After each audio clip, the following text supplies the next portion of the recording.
Hello friends, hi, my name is रॉथर जेलिसिस my name और स्वागत है आपका इस चैनल सेगमेंट पे। तो आज जो पीछे आप देख रहे हो जेईई मेंस के बारे में बात करने वाले हैं। हालांकि इस पे वीडियो हमने बनाई हुई है, लेकिन अभी जो बात हो रही है वो 2022 की बात हो रही है, मतलब 2022 में जो जेईई मेंस आने वाला है। लेकिन इससे पहले थोड़ा सा हम बेसिक समझते हैं इसके बारे में, और हमने बहुत सारी वीडियो में बताया भी है ये। देखिए, सबसे इंपॉर्टेंट होता है अगर आप इंजीनियरिंग का प्लान कर रहे हो, एक इंजीनियर बनना चाहते हो, तो सबसे पहले क्या आता है, एक पहली स्टेप जो है एग्जाम देना। अब यहां पर अगर हम बात करें तो एक यूनिवर्सिटी लेवल एग्जाम होता है।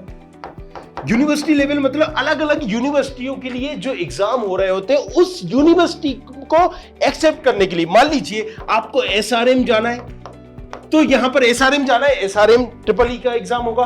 वो किसके लिए होगा? उसी यूनिवर्सिटी के लिए होगा। वीआईटी जाना है, बेल्लोर या अमरावती या भोपाल या XYZ कहीं, इसी तरह से एसआरएम की कोई भी ब्रांच लेना है तो आपको एसआरएम ट्रिपल ई का एग्जाम देना होगा। ये यूनिवर्सिटी लेवल एग्जाम है। बीआईटी ट्रिपल ई का एग्जाम देना होगा, ये भी यूनिवर्सिटी लेवल एग्जाम है। अगर इसी तरीके से मणिपाल जाना है, एमईटी देना होगा, राइट, ये भी मणिपाल के दोनों कैंपस, तीनों कैंपस के लिए होगा। इसी तरीके से आपको कलिंगा जाना है तो कलिंगा यूनिवर्सिटी के लिए एग्जाम देना होगा। तो ये यूनिवर्सिटी लेवल एग्जाम होते हैं, राइट।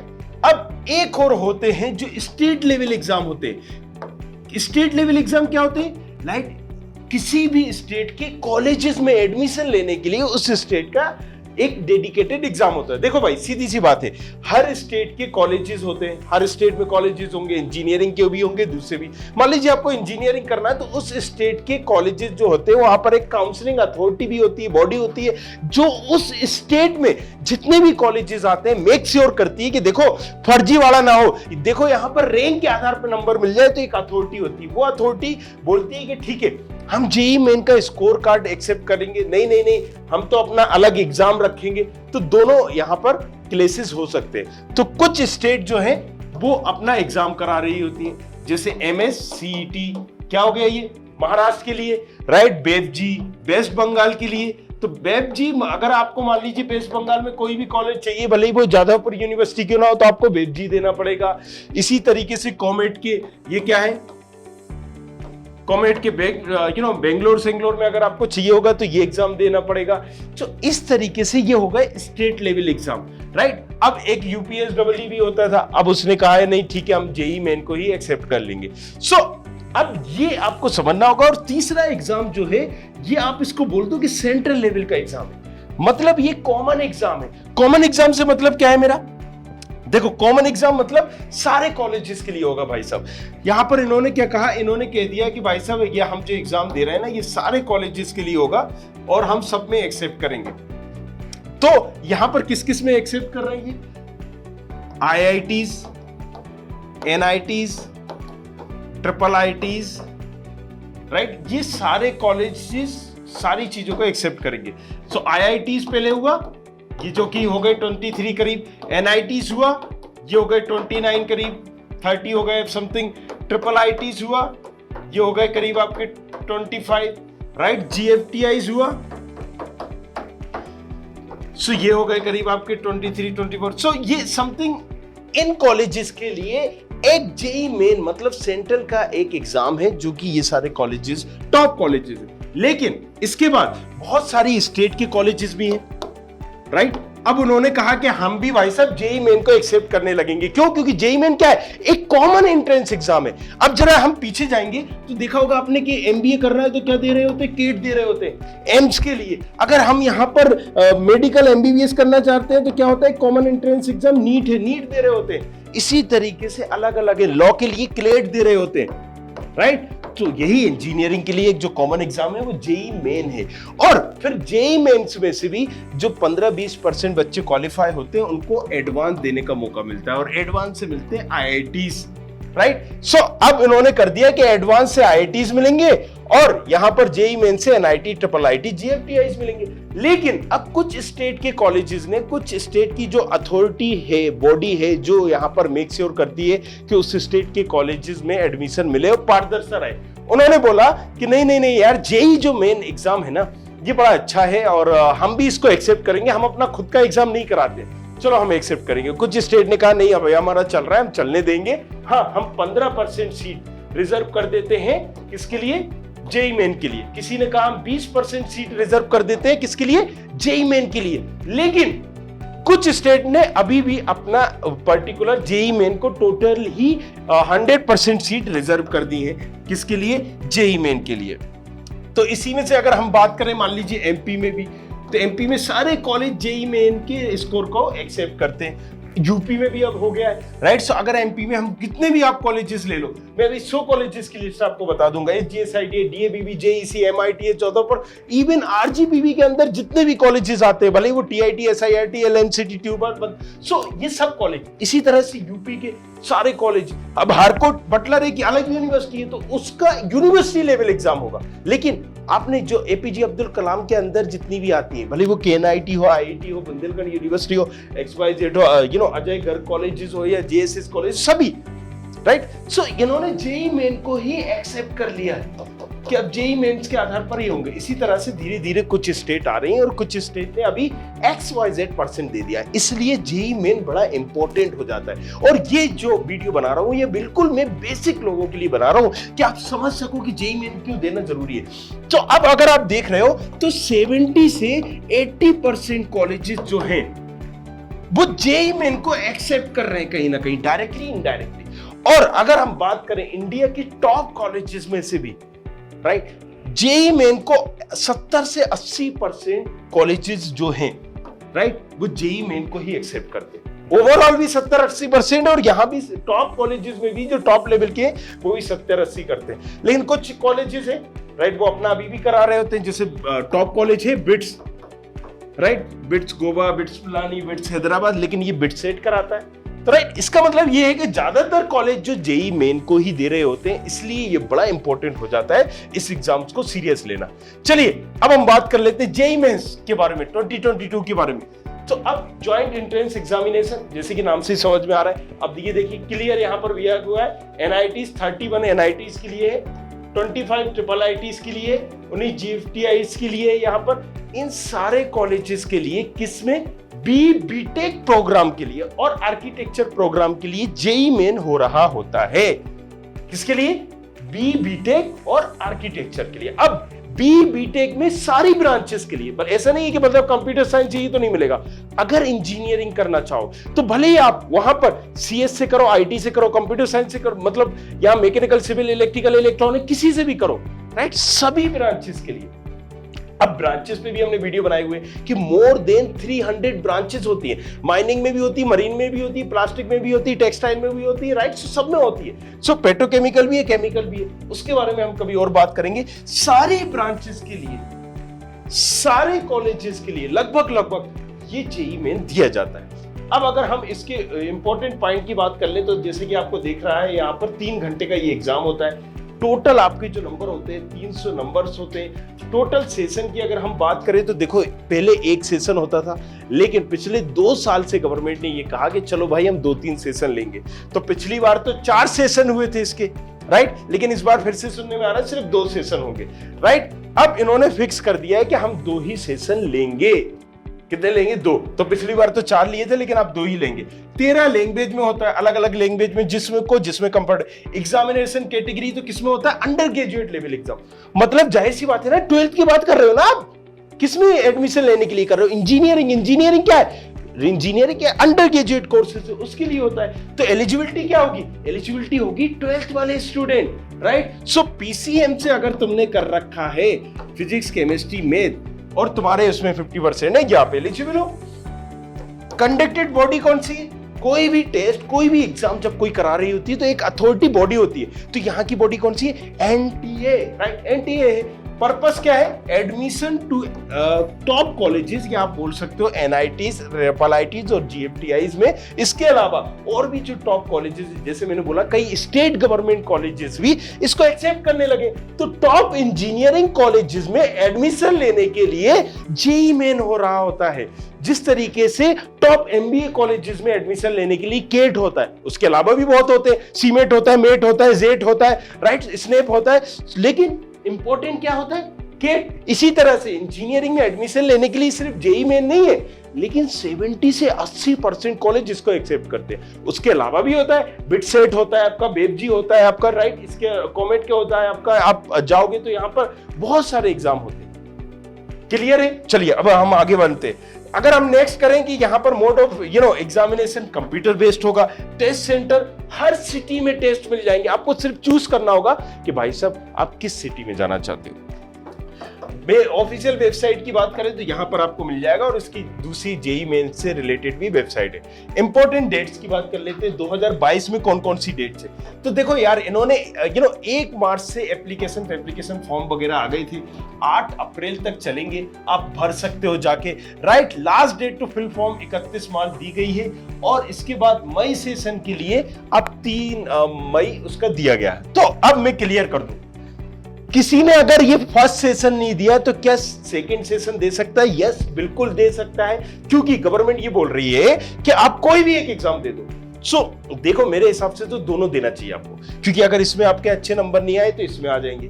लेकिन अगर आप किसी कारणवश, क्योंकि इसकी डेट आज लास्ट है मान लीजिए, राइट, निकल गई है, या फिर तो अब आप इसको दे पाओगे नहीं दे पाओगे? बिल्कुल दे पाओगे। इसका स्कोर क्या वैलिड होगा? दोनों को मिला के मिलेगा? ऐसा कुछ नहीं है, जिसका भी बेस्ट स्कोर होगा वो आप लेके जा सकते हो, ये एक प्लस पॉइंट हो जाता है। अगर आपने दोनों दिए होते हैं, और अगर दोनों नहीं दिए तो कोई भी एक दे सकते हो। दोनों में एक पॉइंट ये होता है कि कई बार आपकी सही से नहीं हो पाया, सारी चीजें सही से आप अटेंड नहीं कर पाए एग्जाम, तो दूसरा चांस होता है। मई वाले में 3 मई लास्ट डेट है, इसकी 31 मार्च लास्ट डेट है।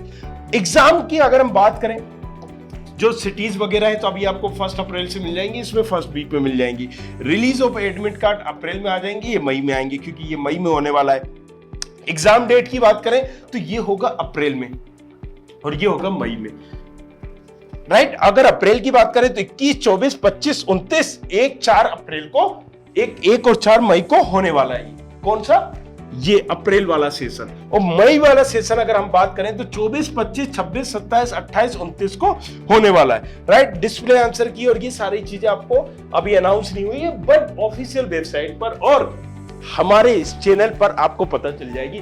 कहीं मिले या नहीं मिले, बट एक रोथर नाम से जो इंस्टाग्राम आईडी है, यहां आपको सब कुछ जरूर मिलेगा, मतलब आपके सवालों का जवाब। चलिए, एक और हमने टेलीग्राम चैनल बना रखा है। उस टेलीग्राम चैनल को बनाने का मकसद क्या है कि ओनली और ओनली सिर्फ इंजीनियरिंग स्टूडेंट के लिए वहां पर अपडेट, नोटिफिकेशन, हर चीज की, इवन जब चॉइस फिलिंग होगी तो ये भी बताया जाएगा कि चॉइस फिलिंग कैसे करना है, और वो सिर्फ और सिर्फ उसी ग्रुप में मिलेगा।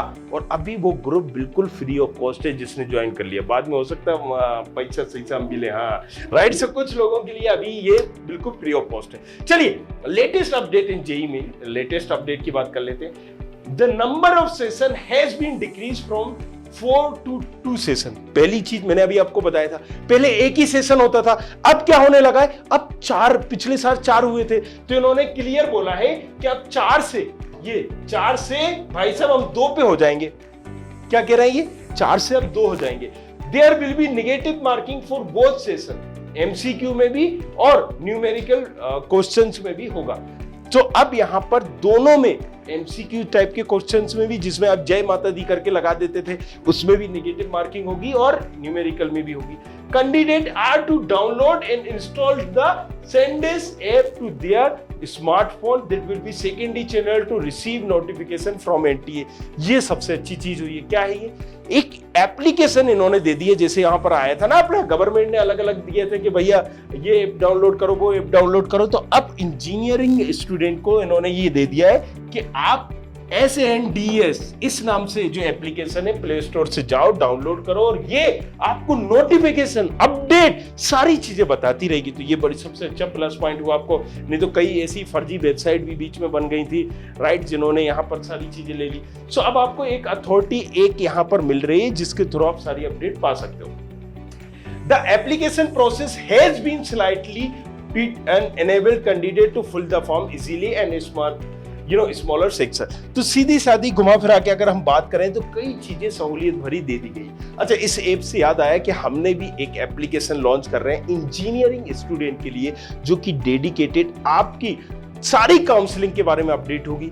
प्रेडिक्टर होंगे, रैंक डाल के पता कर पाओगे, नंबर डाल के रैंक पता कर पाओगे, और रैंक डाल के आप पता कर पाओगे भाई कौन सी ब्रांच कौन सा कॉलेज मिल रहा है, जो कि जस्ट लॉन्च होने वाला है। तो अभी से पहले आप रजिस्टर कर लो उसके लिए, ताकि नोटिफिकेशन फौरन मिल जाएगा आपको और फटाफट आप डाउनलोड भी कर पाओगे, राइट। सो नीचे में भी जब आप वीडियो देख रहे हो अगर बाद में, तो हो सकता है वो आ भी गया हो, तो जाओ जाके चेक करो। चलो अब कम टू द पॉइंट आ जाते हैं, वापस आ जाते हैं भाई सब, जल्दी आओ। Mandatory field in the JEE Main application form to fill in the annual income of family including father. अच्छा ये चीज ध्यान में रखिएगा, जब भी हम फादर मदर नाम ये सारी चीजें करते हैं तो देखो ये बार बार हम चेंज नहीं कर सकते, तो ये थोड़ा सा केयरफुली हमें करना है, क्योंकि मैंडेटरी भी है और साथ ही साथ पूरी काउंसलिंग तक सारे टाइम तक आपका साथ नहीं छोड़ेगी ये चीजें, आप परेशान हो जाओगे, right. Choice of exam city for the test will be based on the permanent and present address. तो अब इन्होंने ये क्या कर रखा है, ये सारे इन्होंने की पॉइंट दे रखे कि आपको याद रहे कि भाई साहब अगर आप टेस्ट देने जा रहे हो तो आप जहां पर परमानेंट और प्रेजेंट एड्रेस है उसकी आसपास की सिटी ही आपको अलॉट होने की चांसेस है। ऐसा नहीं आपने यहां बैठे हो मद्रास में चले गए, राइट। सो बहुत कम चांसेस होंगे आपके, ज्यादातर आपको वही सिटी मिलेगी। एलिजिबिलिटी क्राइटेरिया क्या है?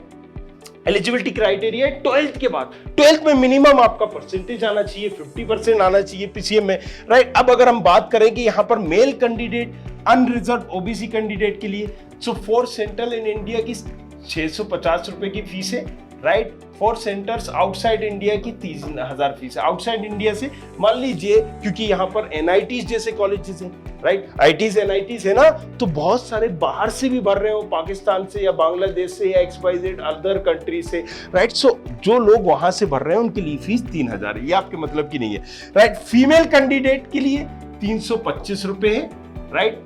और यहाँ पर आउटसाइड जो फीमेल है उनके लिए 1500 रुपए है। SC ST के लिए भी 325 रुपए है और यहां पर आउटसाइड के लिए 1500 रुपए।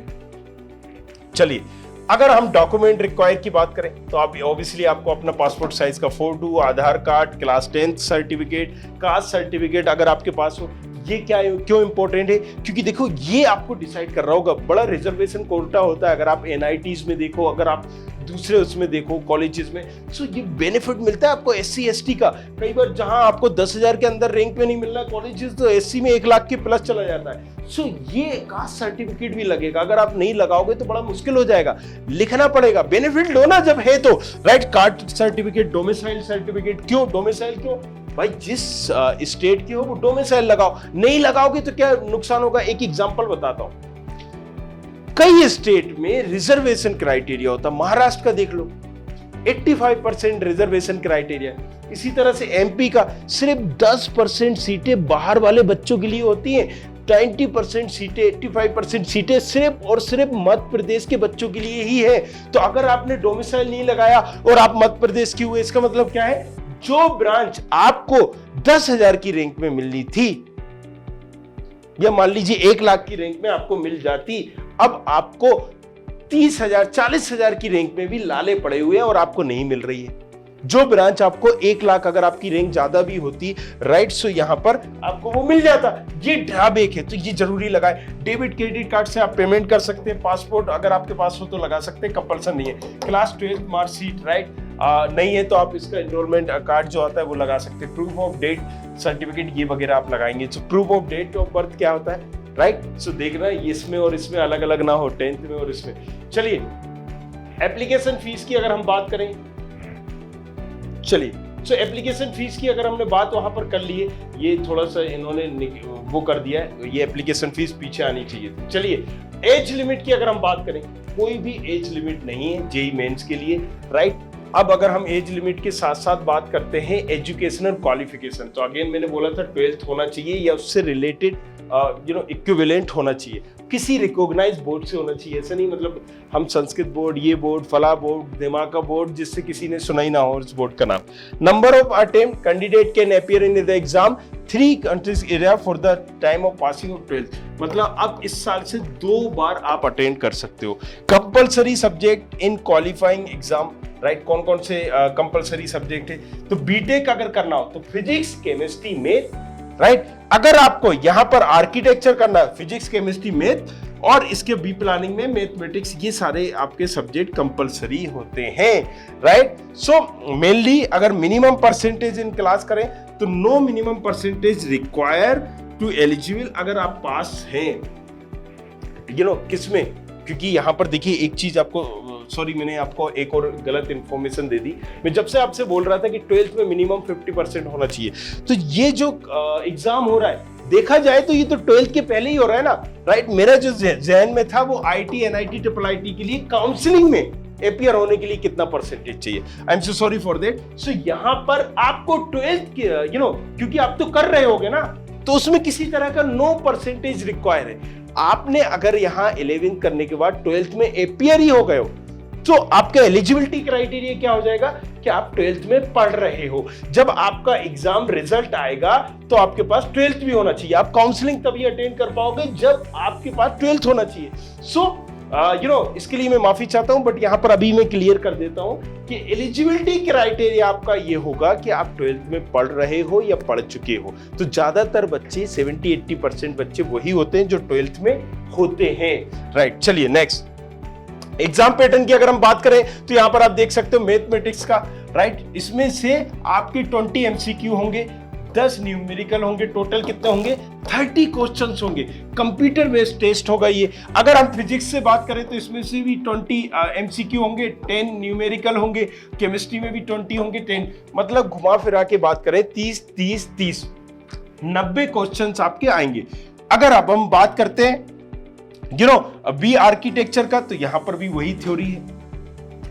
मैथ में आपको 20 MCQ और 10 न्यूमेरिकल, बट एप्टीट्यूड टेस्ट में आपको 50-50 MCQ होंगे, ड्राइंग टेस्ट में 2 क्वेश्चंस होंगे, राइट। और अगर हम बी प्लान का बात कर रहे होंगे तो मैथमेटिक्स के 20 MCQ, 10 न्यूमेरिकल और एप्टीट्यूड टेस्ट के 50 MCQ और यहां पर भी प्लानिंग टेस्ट के MCQ होंगे। तो ये जो है एक पैटर्न है किसका, बीटेक का अलग होगा, बी आर्किटेक्चर का अलग होगा, प्लानिंग का अलग होगा। अगर आप आर्किटेक्चर का प्लान कर रहे हैं तो ये होगा, इस तरीके से क्वेश्चंस आंसर आ रहे होते हैं। सो रिजर्वेशन क्राइटेरिया की अगर हम बात करें, ओबीसी के लिए 27% रिजर्वेशन रहता है, 15% एससी के लिए, एसटी के लिए 7.5% रहता है और हैंडीकैप्ड पर्सन के लिए मतलब डब्ल्यूडी जो होते हैं 5%, ईडब्ल्यूएस कैंडिडेट 10% और वुमेन कैंडिडेट के लिए 5% होता है। अब अलग अलग कॉलेजेस में क्राइटेरिया होता है, इसीलिए मैं बोलता हूं जब चॉइस फिलिंग हम कर रहे होते हैं ना तो ये बड़ा इंपॉर्टेंट हो जाता है। क्योंकि मान लीजिए देखिए कई जगहों पर ईडब्ल्यूएस का बड़ा इंपॉर्टेंट महत्व है। 10% सीटें, अगर किसी कॉलेज में 100 सीटें तो उसमें से 10 सीटें किसके लिए रिजर्व है, ईडब्ल्यूएस के लिए रिजर्व है। उसमें से 27 सीटें ओबीसी के लिए रिजर्व है, 15% किसके लिए रिजर्व है, अब जरा आप नोट डाउन करिए, राइट। 42% और ये आपका हो गया 50%, 55% और 10% 65% और ये 70%। तो घुमा फिरा के अगर बात करें तो 100 सीटों में से 70 सीटें तो रिजर्व हैं। जनरल वालों के लिए क्या है, मात्र 30 सीटें। कितनी है, 30 सीटें। तो अगर एससी के लिए 5 सीटें रिजर्व हैं और एससी वाला बंदा अगर 5 लोग जाते हैं उस काउंसलिंग में तो मैटर ही नहीं करता उनकी रैंक क्या है। इसलिए मैं बोल रहा हूं कि फॉर्म में सारी चीजें में यहां जाति सर्टिफिकेट हो, कोई कास्ट हो, किसी तरह का ये रिजर्वेशन क्राइटेरिया में आप आते हो तो भरना चाहिए और इसके सर्टिफिकेट अभी से बनवा के रखना चाहिए। देख रहे हो आपके कितना बड़ा बेनिफिट होता है। ये हालत होती है जनरल के लिए सिर्फ 30% होती है और उसमें से भी 10% आपका आ जाता है कि ऑल इंडिया कोटा। तो आपको घुमा फिरा के कई स्टेट में ऐसा होता है तो 20% सीटें ही बचती है, राइट। सो अब समझिए इसका पैटर्न, इसी हिसाब से आपको चॉइस फिलिंग करनी होगी। हम बताएंगे नेक्स्ट वीडियो में। एडमिट कार्ड चार्ट आप डाउनलोड कर सकते हो ऑफिशियल वेबसाइट पर, राइट। और जब हम आएगा तो हम आपको अपडेट भी कर देंगे। रिजल्ट की अगर हम बात करें तो राइट, रिजल्ट में आपको यहां पर एक रैंक दे दी जाती है। देखिए यहां पर आपके मान लीजिए XYZ नंबरों में से आपके XYZ नंबर आएंगे, किसी के 150 आएंगे, किसी के 100 नंबर आएंगे, किसी के 200 नंबर आएंगे और उसके आधार पर आपको एक रैंक दे दी जाती है। रैंक अगर 12 लाख लोग यहां अटेंड कर रहे हैं तो उन 12 लाख में से आपकी कितनी रैंक है। मे बी आपकी रैंक 7 लाख हो, मे बी आपकी रैंक 2 लाख हो, मे बी आपकी रैंक 30,000 हो। तो जैसी आपकी रैंक होगी उस हिसाब से आपको सीटें आवंटित होंगी, सीटें मिलेंगी ब्रांच वाइज। राइट। सो अब अगर हमें आईटीज, एनआईटी, ट्रिपल आईटी चाहिए, सो भाई साहब आपको 50,000 की रेंज के अंदर आना पड़ेगा। हाँ, अगर कोई एनआईटी, ट्रिपल आईटीज में आपको ए ब्रांच चाहिए तो भैया लाख की रेंज में भी हो जाएगा, कोई दिक्कत नहीं है, राइट। सो हाँ, अगर आपके पास होम स्टेट कोटा है कई एनआईटीज में, तो भाई साहब कई एनआईटीज में तो ऐसा होता है 6-6, 7-7 लाख में हो जाता है। असम में चले जाओ, मिजोरम चले जाओ, 8-8 लाख में हो जाता है। ऑल इंडिया के लिए 50 में भर जाती है, और उनके उसके लिए तो आपको समझना होगा। पूरा क्रोनोलॉजी में आपको समझाऊंगा, सारी चीजें बताऊंगा। इसको सब्सक्राइब जरूर करना है इस चैनल को, और नीचे की टेलीग्राम का जो लिंक दिख रहा है ना, इसको जल्दी से जाके आपको इसको ज्वाइन कर लेना है, क्योंकि यहाँ पर सारी अपडेट मिलेगी। देखो बड़े अच्छे तरीके से आपको समझाने की कोशिश में कर रहा हूं, और एक एक पॉइंट आपको समझाऊंगा। जेईई मेन का आपको इस वीडियो देखने के बाद पूरा समझ में आ गया होगा, और अगर थोड़ा बहुत भी समझ में आया है ना मेरे भाई, तो अब तुम्हारी भी रिस्पॉन्सिबिलिटी है, शेयर करो इस वीडियो को अपने कलीग दोस्तों के साथ, ग्रुप में जो आपके फ्रेंड पढ़ रहे हैं, क्योंकि उनको भी पता चलना चाहिए यार, कई चीजों में यहाँ पर क्लियरिटी नहीं है, तो उनको यहाँ अपडेट होती रहेगी। आपको ये शेयर करना है। जेईई मेन करेक्शन फॉर्म की अगर हम बात करें तो आप करेक्ट वगैरह भी कर सकते हो, राइट। सो इसमें देखिए, NTA will not provide JEE main correction facility this year. अच्छा, इस साल से इन्होंने किसी भी तरह की फैसिलिटी नहीं दी है करेक्ट करने की। तो अब इंपॉर्टेंट हो जाता है आपको अपना नाम, फादर नेम, मदर नेम, ये जो मेन पॉइंट है जो मैंडेटरी है, और मोबाइल नंबर वगैरह इनको अपडेट करना है। ऐसा नहीं है आपने मोबाइल नंबर किसी का भी भैया का, ताऊ का, दादी का, दादी का डाल दिया और फिर वह बाद में परेशान हो रहे हो, क्योंकि नोटिफिकेशन, अपडेट और सबसे इंपॉर्टेंट पासवर्ड उसी मोबाइल फोन पे आएंगे, right. Earlier, one-time facility used to provide to candidate to mistake in JEE application form by paying additional fees. पहले क्या होता था कि इन्होंने बोला है कि पहले जो है करेक्शन करने के लिए एक एक्स्ट्रा फीस देके आपको मौका मिलता था, लेकिन इस बार से नहीं मिल रहा है, तो ये आप ध्यान में रखिएगा। सीट मैट्रिक्स की बात करें तो देखिए यहाँ पर टोटल सीट मान लीजिए इतनी है, GFTIs में, ट्रिपल आईटीज में इतनी है, एनआईटीज में इतनी है, राइट, और आईटीज में इतनी है। तो ओपन सीटें कितनी हुई आप इनको जोड़ सकते हो, करीब करीब 20,000 सीटें हुई। ओपन पीडब्ल्यूडी सीटें कितनी हुई, मतलब कोई भी बंदा हैंडीकैप्ड है और जनरल कैटेगरी से उसकी 1,000 सीटें सबको मिलाकर, राइट। अगर हम बात करें ईडब्ल्यूएस की तो 4,000 से ज्यादा सीटें। अगर हम बात करें जनरल ईडब्ल्यूडी ईडब्ल्यूएस या पीडब्ल्यूडी की तो 242 सीटें हैं। अब यहां पर याद रखिएगा, ये जनरल है, कोई भी हैंडीकैप्ड है जनरल कैटेगरी में और हैंडीकैप विद ईडब्ल्यूएस, राइट, ये उसकी सीट बता रहा है 242, राइट। एससी की बात करें तो यहां पर 7,152। अगर हम बात करें एससी पीडब्ल्यूडी की तो 384 है, एसटी की 4,000 समथिंग है, एसटी पीडब्ल्यू की 218 है, ओबीसी की इतनी सीटें हैं, ओबीसी पीडब्ल्यूडी की इतनी सीटें, टोटल सीट करीब 50,000 है। सो अब आईटीज, एनआईटी, ट्रिपल आईटीज को मिला के 50,000 सीटें, लेकिन कई ऐसे जीएफटीआईज है, आप इन 5,000 सीटों को तो निकाल दो, मतलब घुमा फिरा के अगर हम बात करें तो इतनी सीटें इंपॉर्टेंट रखती हैं, क्योंकि कई जीएफटीआईज में खाली पड़ी रहती हैं, कोई ज्यादा लोग नहीं जा रहे होते हैं। सो आई होप ये सारी चीजें क्लियर होंगी। ये सब कुछ आपको जेईई मेन के आधार पर मिलेगा, जेईई मेंस के आधार पर मिलेगा, राइट। और आईआईटीज की जो सीटें हैं 16,000, ये आपको किस में मिलेंगी, ये आपको मिलेंगी जेईई एडवांस से। तो एडवांस का इसलिए महत्व है क्योंकि जो टॉप लेवल के कॉलेज है वो आपको जेईई एडवांस के थ्रू ये सीटें मिल रही है 16,000, और अगर हम जेईई मेंस के थ्रू बात करें तो आपको ये सीटें मिल रही है। तो घुमा फिरा के अगर हम बात करें जेईई मेंस में आपको करीब 34,000 सीटें और इसमें एडवांस में आपको 16,000 सीटें मिल रही होती हैं।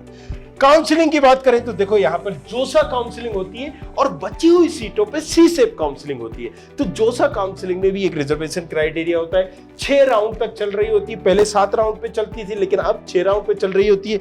मतलब आपको एक बार चॉइस फिलिंग करना है, XYZ मैंने पहले नंबर पे ये कॉलेज डाल दिया, दूसरे पे ये डाल दिया, तीसरे पे ये डाल दिया, चौथे पे ये डाल दिया, 5वें पे ये कॉलेज ब्रांच डाल दिया।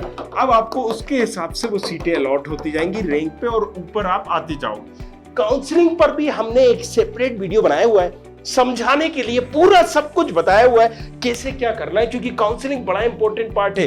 कब स्लाइड करना है, कब फ्लोट करना है, कब आपको फ्रीज करना है। फ्रीज मतलब जब आपको वो ब्रांच पसंद आए तो आप रुक जाओ, स्लाइड मतलब अब कर दो। सो आपको ये सारी चीजें समझना होगी। वीडियो काफी लंबा हो जाएगा, अभी हम उस पर नहीं जा रहे हैं, राइट, लेकिन हम कम टू द पॉइंट यहाँ पर आ जाते हैं।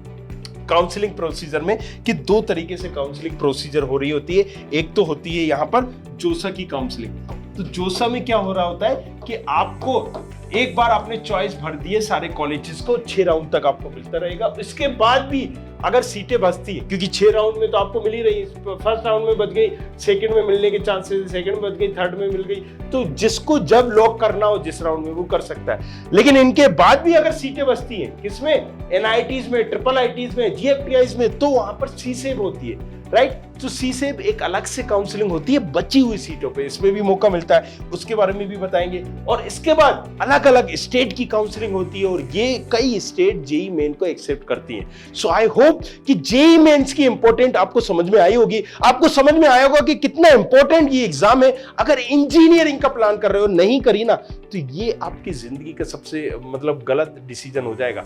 तो जेईई मेंस की प्रिपरेशन करो। आपके कितने भी नंबर आए हो 12th में, भूल जाओ, राइट। आप यहां पर अगर 12th में आपकी सेकंड डिवीजन बन रही है, बनने दो। अगर रैंक अच्छी आ गई ना, एक टॉप लेवल का कॉलेज मिल जाएगा। अगर आपने पूरे साल भर मेहनत नहीं की और सिर्फ इसमें मेहनत करके एक अच्छा टारगेट करके एक अच्छी रैंक ले आई, तो यकीन मानो मेरे दोस्त, एक अच्छा कॉलेज आपको यहां से भी मिल सकता है। एक दूसरा मौका देता है जेईई मेंस आपको। सो आई होप वीडियो समझ में आया होगा, राइट। कुछ पूछना है तो रॉथर के नाम से इंस्टाग्राम आईडी है, जाओ जाके पूछो अपना सवाल जवाब, राइट। जो भी पूछना है, ROTHAR। मिलते हैं नेक्स्ट वीडियो में, बट शेयर जरूर करना अपने तमाम ग्रुप्स में कलीज के साथ, क्योंकि बड़ा इंपॉर्टेंट है। मैं भी इस चीज को समझ रहा हूं। नेक्स्ट वीडियो हमें एडवांस और बाकी एग्जामिनेशन पे बनाने वाले हैं, तो देखते रहना और बने रहना हमारे साथ। Thank you. I hope you like this video. For more such videos, keep watching our channel. And do not forget to like, share and subscribe.